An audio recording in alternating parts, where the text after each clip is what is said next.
Hey guys, it's Joe. Welcome to another episode of In the Mix. Today we are going to be talking about one of my favorite subjects, miking a drum kit.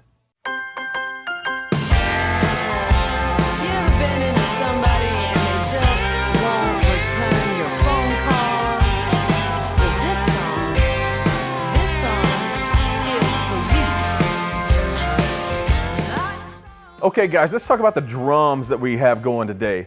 So it's as you can see, a 4-piece Gretsch kit. It's an amazing sounding kit, and we're in an incredible sounding acoustic environment. We've got like 25-foot ceilings in here, lots of exposed wood, large rooms, drums sounding magnificent in here. So I've got multiple room mics out. I've got the WA-47 tube mic.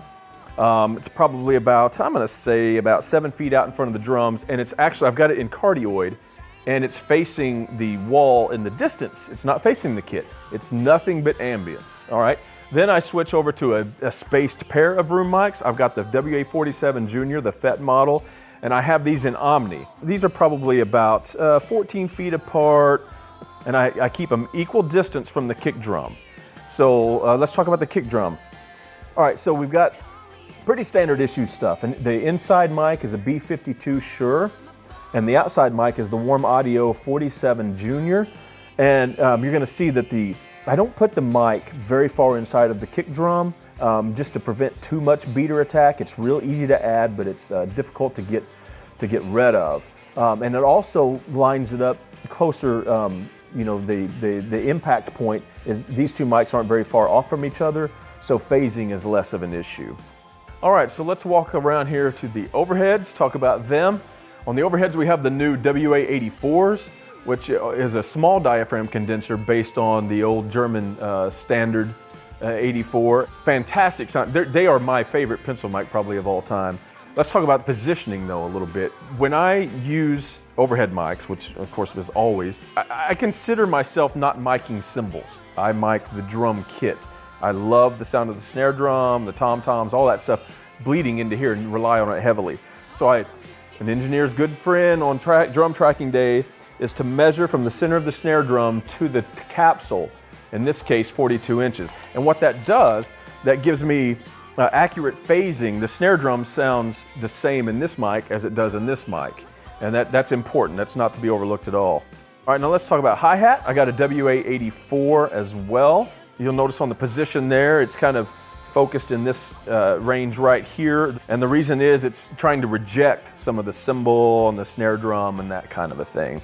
Let's talk about snare drums.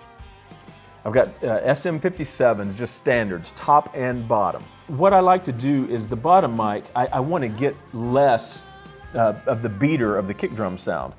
So I put it over here facing away from the beater. You know, I don't want it over here facing the beater. I want it facing away just for rejection, because an SM57 is a very directional mic. Most dynamic mics are. And conversely, that's a fancy word, conversely. Do you like that? It makes me feel intelligent. All right, so on the 57 on the top, it's just the opposite. I have it kind of tucked under the hi-hat a little bit, facing away from the hi-hat, and it's doing the same thing. It's rejecting the hi-hat somewhat that way, so I'm getting less hi-hat bleed. And you're probably gonna wanna flip the phase on the bottom mic in contrast to the top, because otherwise you're gonna lose a lot of bottom end. One little trick, some of you guys are limited on inputs. If you're using just one mic, all you can do is one mic on top. Take have the drummer line the strainers up to be underneath the microphone. You'll get more snap out of it that way and less of that bongo, timbale type sound, okay? Let's talk about the tom-tom mics. This is a thing that I've recently started doing, and I'm absolutely in love with it. I'm using the WA-47 Junior, the FET model mic, on toms, and it's amazing. So I think I've got one of the best sounding, tom-tom mics in the world, and at a retail of $300. So again, this is the 47 Junior. The drummer, the musicians were blown away with it today. Everybody was like, my goodness, those toms sound huge. These are in cardioid, by the way, of course, and the pad is on. You're gonna want to put the pad on, and you're gonna have to watch the input on your pre, because it is gonna be hot. I've got a WA-14 over here, for some auxiliary percussion stuff, tambourine, shaker, anything the drummer feels like he wants to, add, I've got going through him. So one last mic here, I've got this ribbon mic right here. And basically, you hear people talk about use the word gack mic or junk mic or things like that. And that's kind of the purpose that it's filling for me. So I put it in here, and it's kind of getting the key ingredients of the drum kit, the kick drum, the snare drum, the hi-hat. And I can compress that, I can distort it, I can do all kinds of things to it, bring it up underneath the close mics, overheads, and things like that. And it adds this real nice mid-range grit depth thing.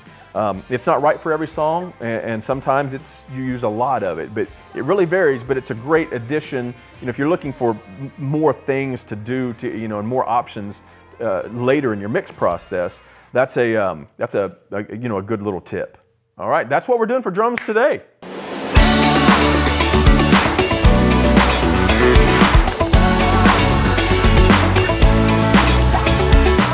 All right, guys, thanks again for watching. I really appreciate it.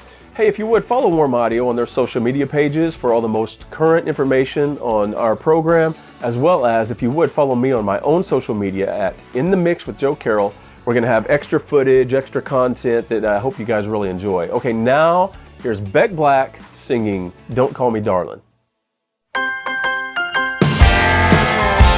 ever been in